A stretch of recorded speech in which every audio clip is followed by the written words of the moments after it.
बाबा जुदबंधन बाबा जय हो। जुतिया माता जुदबंधन बाबा आपकी जय हो। आपकी व्रत में बड़े ही मनोयोग से सच्चे मन से निर्जला व्रत हूँ। मैं आपका व्रत पूजा प्रारंभ कर रही हूँ।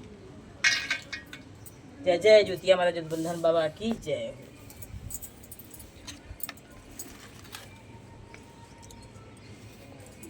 जुतिया का व्रत जो है, जुतिया का व्रत माँ जो है, यह पितृपक्ष की अष्टमी से सप्तमी से शुरू होता है, अष्टमी नवमी तक, सप्तमी अष्टमी नवमी तक ये जुतिया का महाव्रत निर्जला व्रत माँ अपने बच्चे के लिए रहती है। माँ अपने बच्चे के लिए निर्जला व्रत जुतिया का रहती है, जिससे बेटे की बच्चों की लंबी आयु, बेटा हो चाहे बेटी, उसकी लंबी आयु के लिए रहती है। यह व्रत पितृपक्ष की सप्तमी से अष्टमी नवमी तक रहता है, जिसमें अष्टमी निर्जला व्रत करके व्रत का पारण पूजन अष्टमी के शाम को साजली टाइम होता है, विधि विधान से सजली के टाइम होता है, और अगले दिन नवमी के दिन इस व्रत का पारण है।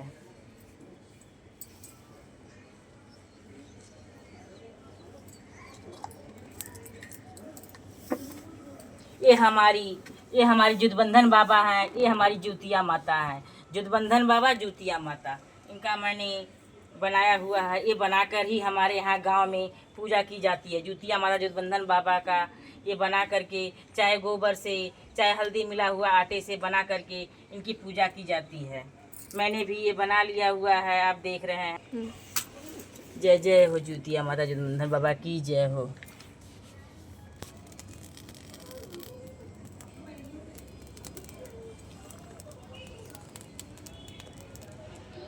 जय जय जय जुतिया बाबा जुदबंधन बाबा की जय हो।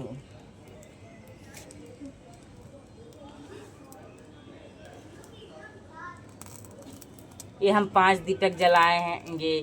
एक दीपक बीच में रखेंगे, बाकी किनारे किनारे 4 दिशाओं में 4 दीपक जला देंगे।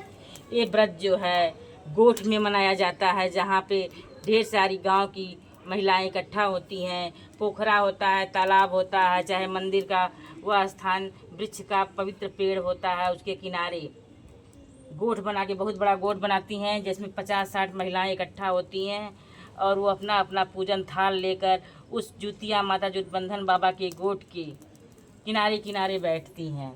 एक गांव में 2-3 गोठ हो जाता है, क्योंकि 50-60 महिलाएं हैं। यहाँ पर ढेर सारी महिलाएं नहीं आ पाएंगी। 50-60 एक गोठ में 50-60 40-20 ऐसे महिलाएं रहती हैं, जो अपने पुत्र की लंबी आयु कामना का पूजन विधि विधान से करती हैं। उसी हिसाब से मैं शहर में रह रही हूँ, तो मैं अपने घर में ही बालकनी है, जहाँ मैं अपने ये बाग लगा, वहीं पे मैं अकेले जुतिया माता बना करके पूजा चल रहा है।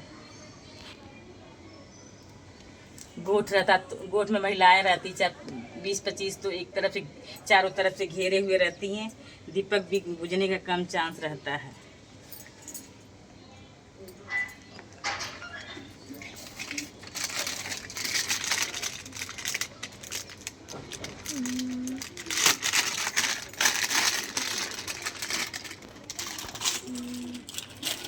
इकट्ठा सब जला ले, तब फूल अर्पण कर जाए। फूलों की माला जुतिया बाबा जुदबंधन बाबा जुतिया माता के लिए फूलों की माला, जिसके बीच में हमारी जुतिया माता जुदबंधन बाबा हैं।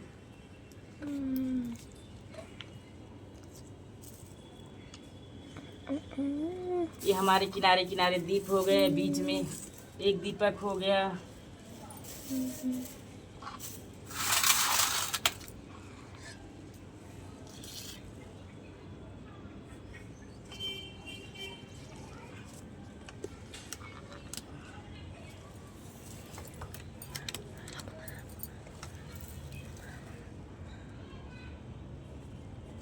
एक बार डाल रहे हैं, पूजा संपन्न हो जाएगा।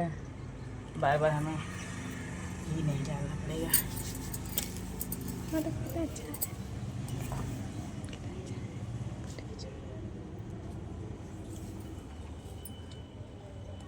जय हो जुदबंधन बाबा की जय हो। जय हो जुदबंधन बाबा की जय। जुतिया माता की जय हो। जुतिया माता की जय। जैसे मैंने मनोयोग से आपके साथ पूरा विश्वास श्रद्धा के साथ मैंने व्रत रखा, वैसे ही सदा कल्याण करें, मेरे बच्चों पर सदा दया करें, बच्चों की लंबी आयु, बच्चों को आगे बढ़ाएं। जय हो माता जुतिया की जय, माता जुतिया की जय।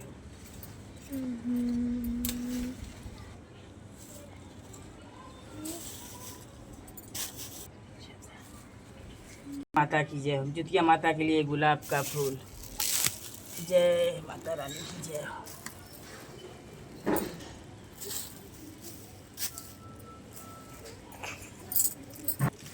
नारियल है, इसी में मैं जुतिया माता को जो बनाई हूँ धागे का,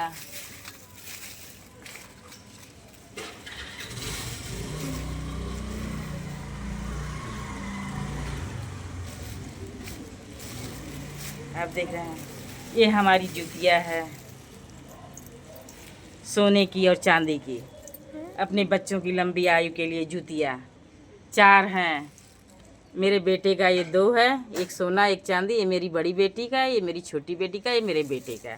अब मैं इसे लपेट रही हूँ इस नारियल में। जय जय जुतिया माता की जय हो, जुटबंधन बाबा की जय हो। जुतिया माता जुटबंधन बाबा की जय हो। इसमें ये धागा पूजा के बाद जो जुतिया बना हुआ है ये मैं पहनूंगी। बच्चों के लिए ये धागा मैं अलग से ली हूँ, 5 धागा।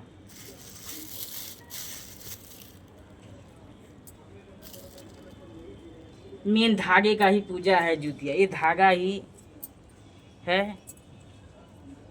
अब इनको भी लपेट देती हूँ, जो मैं अपने बच्चों को पहनाऊंगी इस धागे को भी लपेट दे रही हूँ। हमारी ये चांदी सोने वाली ऊपर, ये हो गई नीचे। अभी यहाँ रख दे रही हूँ।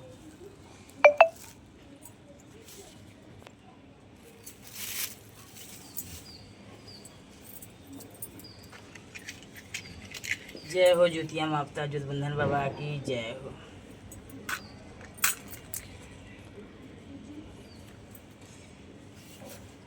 आपकी हर कसम।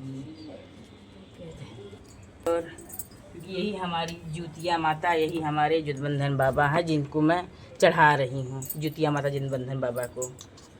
तो इनको मैं भी रोली से टेक दे रही हूँ।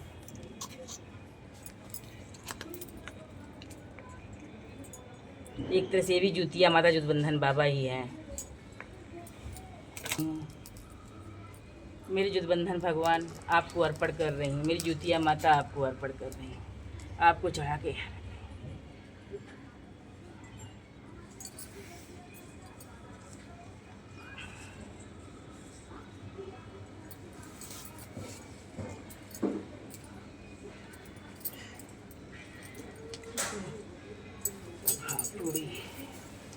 अब हमारे प्रसाद में आप देखिए, जब जुतिया माता का व्रत, जुटबंधन बाबा का व्रत निर्जला रहा जाता है तो हमारे प्रसाद में फलों में 5 फल होने चाहिए। 5 फल आप जो पूजा पाठ में चढ़ते हैं, हमारा ये सेव हो गया, अनार हो गया, केला हो गया, और ये जो है खीरा हो गया। 5 फल पूरा करने के लिए नींबू हो गया, और ये चना तो अन्न में है, ये भी चढ़ता है। दिखाऊँ जुतिया बाबा जुटबंधन बाबा को मैं ये पूड़ी हलवा चढ़ा रही हूँ। जय हो, जय हो, जय हो। एक फल नारियल, एक सेव, एक खीरा, केला चढ़ा दे रही हूँ। ये नारियल फल के रूप में है ही मेरा, ये मीठे के रूप में। ये प्रसाद जो मेन बनता है हमारा, ये चीनी का पाक दिया हुआ, ये भी जुतिया माता का मेन प्रसाद है। जुटबंधन माता जुतिया मेन प्रसाद, ये चीनी की मठरी टाइप की गोल गोल बनाई जाती है चीनी पूड़ी, इन्हें भी मैं अर्पण कर रही हूँ जुतिया माता जुटबंधन बाबा को।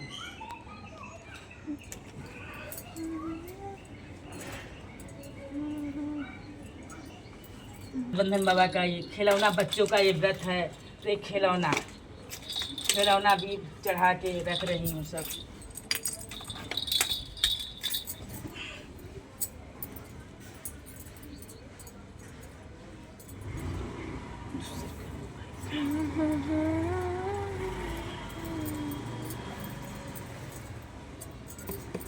अब उधर जाओ, उधर से बरियरा का ये पौधा है, ये भी चढ़ता है जुतिया माता जुटबंधन बाबा को। इसी से खराई जो है निर्जला व्रत करके इन्हीं से जड़ों से जो है ब्रश किया जाता है, मंजन किया जाता है, दांत साफ किया जाता है, चित्त साफ किया जाता है और इन्हीं को चढ़ाया। बरियरा पौधा है, बरियरा इसलिए चढ़ाया जाता है कि बरियरा नाम से ही बड़ा ही बरी है, ये बड़ा ही जिद्दी है ये पौधा, जिससे लंबी आयु होती है। आपको अर्पण जुतिया माता जुटबंधन बाबा, ये बरियरा।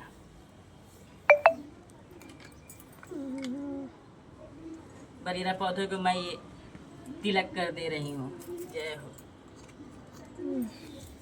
तिलक करती हूँ बरियरा पौधे के पत्तों को, इससे मेरे बच्चों की आयु लंबी रहे। तिलक कर दी मैं। अब मैं ये अपनी जुतिया माता जुटबंधन बाबा के लिए ये अर्पण कर रही हूँ। जय हो जुटबंधन बाबा, जुतिया माता, ये वस्त्र के रूप में आपके लिए है।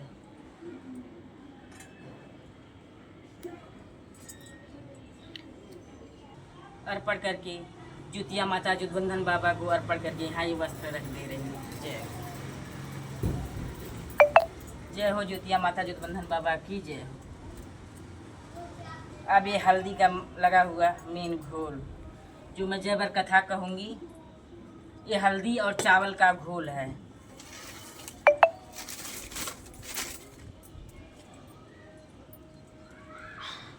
अब मैं ये कथा प्रारंभ करूंगी। जय हो जुटबंधन बाबा, यही चढ़ता है हर बार कथा करने के बाद। जय हो जुटबंधन बाबा, जुतिया माता की जय हो। ये और चना। जय हो जुतिया माता जुटबंधन बाबा की जय हो। जुतिया माता जुटबंधन बाबा की जय हो।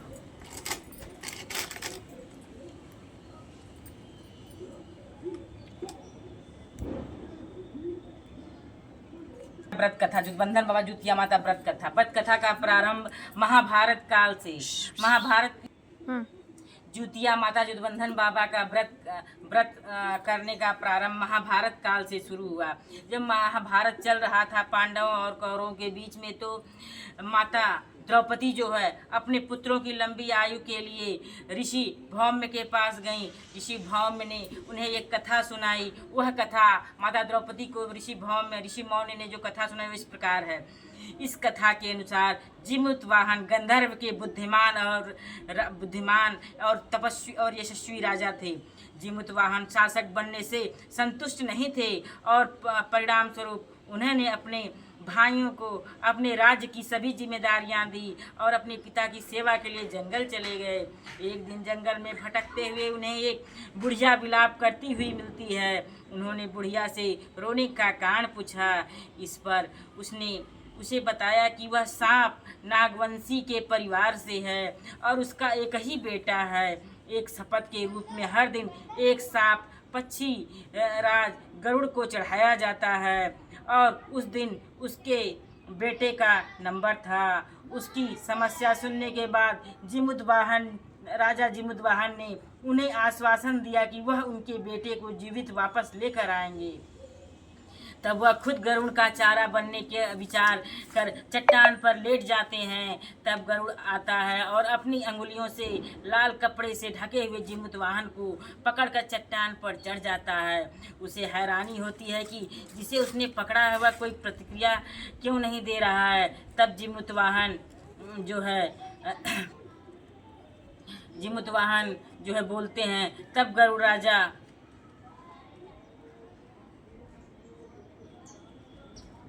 पर चढ़कर उसे हराते हैं। पकड़कर चट्टान पर चढ़ जाता है। उसे हराना होता है। जिसे उसने पकड़ा है वह कोई प्रतिक्रिया क्यों नहीं दे रहा है। तब वह जिमुतवाहन से उनके बारे में पूछता है। तब गरुड़ जिमुतवाहन की वीरता तब गरुड़ जो है, गरुड़ देव जी है, जीवित वाहन की वीरता की, क्योंकि वो बिल्कुल छटपटाते नहीं है। जीवित वाहन एकदम सुनसान शव की तरह, लाश की तरह पड़े हुए हैं, उनके चोंच में लिपटे पड़े हैं। जीवित वाहन की वीरता परोपकार से प्रसन्न होकर सांपों से कोई बलिदान नहीं लेने का वादा करता है, और मान्यता है कि तभी से ही संतान की लंबी उम्र और कल्याण के लिए जितिया व्रत किया जाने लगा। यह जितिया व्रत का प्रारंभ महाभारत काल से है। बहुत ही पुराना, बहुत ही तपी व्रत है ये, बहुत ही निर्जला व्रत है ये। इसमें तप, घोर तप है। इस व्रत में यही है कि देखिए, जीवित वाहन जो एक सच्चे मन स्वभाव का राजा था, और किसी का वह दुख नहीं देख पाया, और बुढ़िया से कहा मैं जाऊंगा, और बड़े ही साहस और वीरता के साथ वह गरुड़ राज के चोंच में समाये हुए, लेकिन उन्होंने एक बार उफ नहीं किया। गरुड़ राज ने उनकी वीरता, साहस और परोपकार से प्रसन्न होकर उन्हें छोड़ दिया, और फिर उन्होंने अपना प्राण भी छोड़ दिया। सभी नागवंशियों को उन्होंने आराम से जीवन जीने दिया। जय जय जीवित बाबा की जय हो, जीवित वाहन बाबा की जय हो, ज्योतिया माता की जय। जैसे गरुड़ राज ने जीवित वाहन पर दया किया, वैसे ही आप भी दया मेरे बच्चों पर भी बरसाएं। जय हो ज्योतिया माता जुटबंधन बाबा की जय हो। पहली कथा मेरी प्रारंभ हुई ज्योतिया माता जुटबंधन बाबा की जय हो। जय ज्योतिया माता जुटबंधन बाबा की जय हो।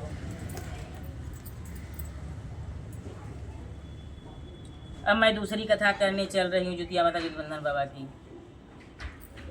दूसरी कथा भी ज्योतिया माता जुटबंधन बाबा की दूसरी कथा भी महाभारत काल से ही संबंधित है।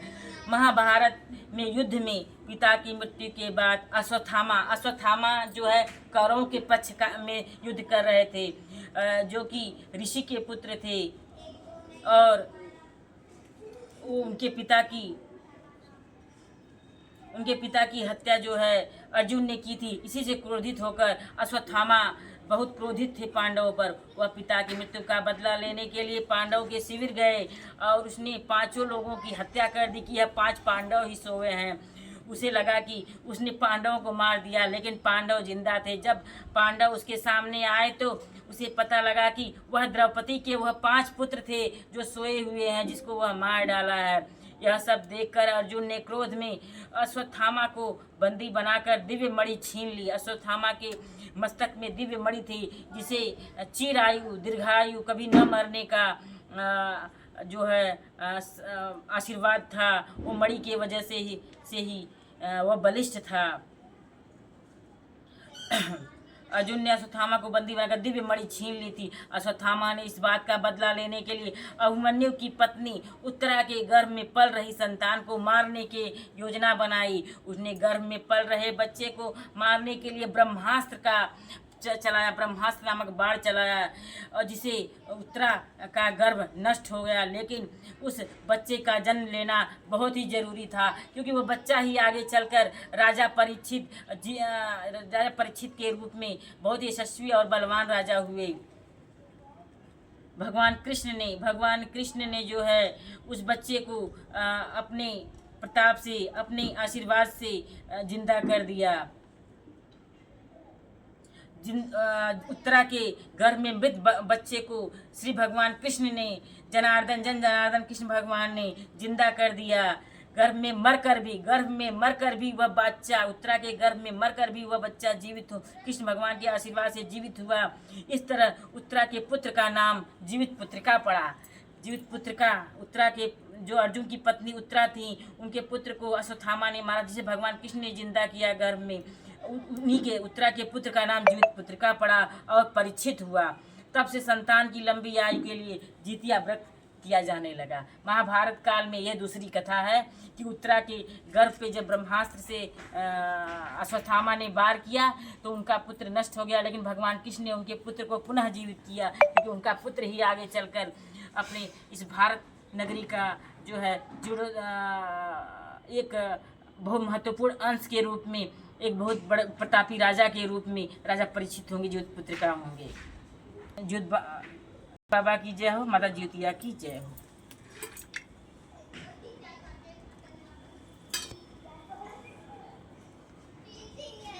अब हम अगली कथा कहेंगे। अगली कथा जो है चील और चिल्होर की कथा होगी। यह कथा भी ज्योतिया की कथा है, जो बहुत ही महत्वपूर्ण है। जय हो ज्योतिया जुटबंधन बाबा की जय हो। की तीसरी कथा जुतिया माता जुटबंधन बाबा के व्रत में 3 कथाओं से व्रत पूर्ण होता है, या फिर 5 कथाओं से। मैं तीसरी कथा कहने चल रही हूँ जुतिया माता की। जय हो जुतिया माता की जय हो, जय जुटबंधन बाबा की जय हो। आपके नाम तीसरी कथा। जुतिया व्रत कथा के अनुसार लोमड़ी नर्मदा नदी के पास हिमालय के जंगल में रहते थे। दोनों ने कुछ महिलाओं को पूजा करते और उपवास करते देखा, खुद भी इसे करने की कामना की। उपवास के दौरान लोमड़ी को बहुत भूख लगी और वह जाकर चुपके से मरे हुए जानवर को खा लिया। दूसरी ओर चील ने पूरे समर्पण के साथ व्रत का पालन किया और उसे पूरा किया। अगले जन्म में दोनों ने मनुष्य रूप में जन्म लिया। चील के कई पुत्र हुए और वह सभी जीवित रहे, लेकिन सियार के पुत्र हुए कई पुत्र हुए, लेकिन मरे हुए होते हुए मर जाते थे। इससे बदले की भावना से उसने चील के बच्चों को कई बार मारने का प्रयास किया, लेकिन वह सफल नहीं हो पाई। बाद में चील ने सियार को अपने पूर्व जन्म की जितिया व्रत के बारे में बताया। इस व्रत से सियार ने भी संतान सुख प्राप्त किया। इस तरह यह व्रत संतान सुख की प्राप्ति के लिए जगत में प्रसिद्ध है। जय हो जुटबंधन बाबा जुतिया माता की जय हो, जुटबंधन बाबा जुतिया माता की जय हो। आपकी ये तीसरी कथा भी पूर्ण हुई। जय हो जुटबंधन बाबा जुतिया माता की जय हो।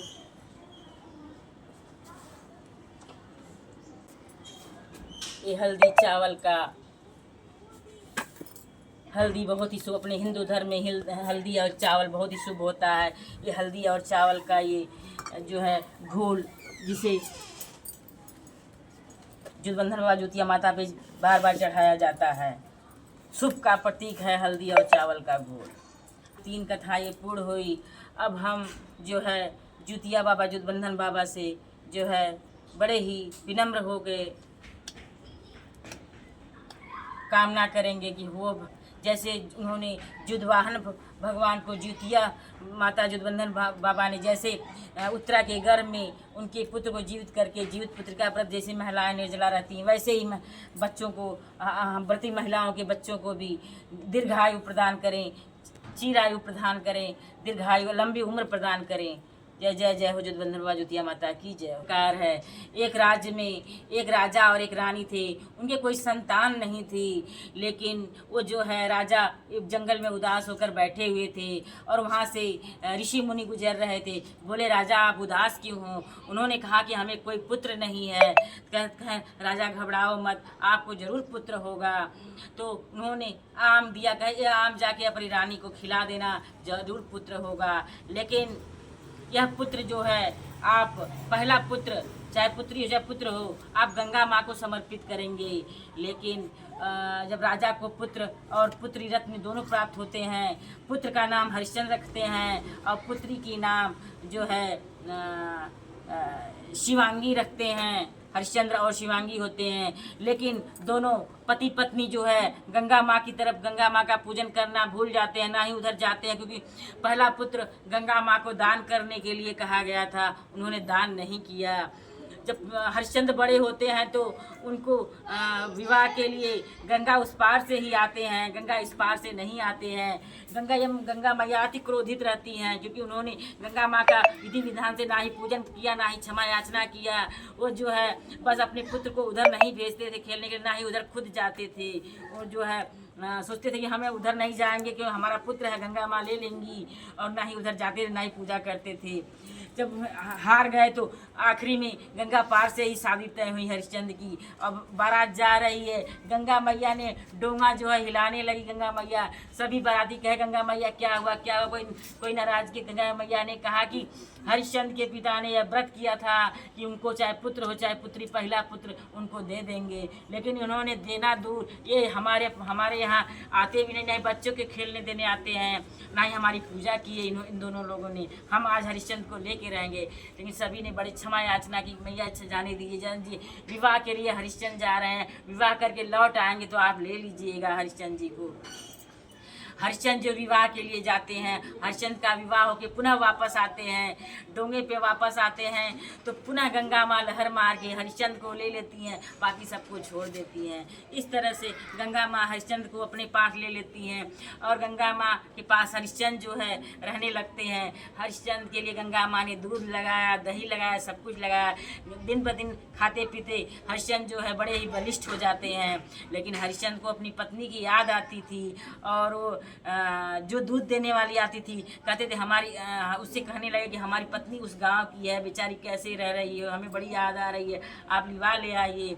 वो जाती है, उस पार से लिवा ले आती है मक्खी का रूप लेके, और हरिश्चंद्र के पास उनकी पत्नी भी आ जाती है। पति पत्नी दोनों ही हर्षोल्लास के साथ गंगा माँ के पास रहने लगते हैं। लेकिन हरिश्चंद्र की पत्नी गंगा माँ से छिप के रहती हैं और इसी रहने के दौरान हरिश्चंद्र को भी औलाद होने वाली रहती है। अब धीरे धीरे पता चलने लगता है। हरिश्चंद्र कहते हैं अब तुम मेरी माँ के पास चली जाओ, अब यहाँ पे मत रहो। हरिश्चंद्र ने अपनी पत्नी को माँ के पास भेज दिया। माँ के पास वह दही बेचने के बहाने गई और शाम हो गया, कही अम्मा मैं कहाँ जाऊँ, रात बिरात मैं माँ बनने वाली हूँ, मुझे अपने इस कुटिया में जगह दे दीजिए, एक कोने में पड़ी रहूँगी। तो माँ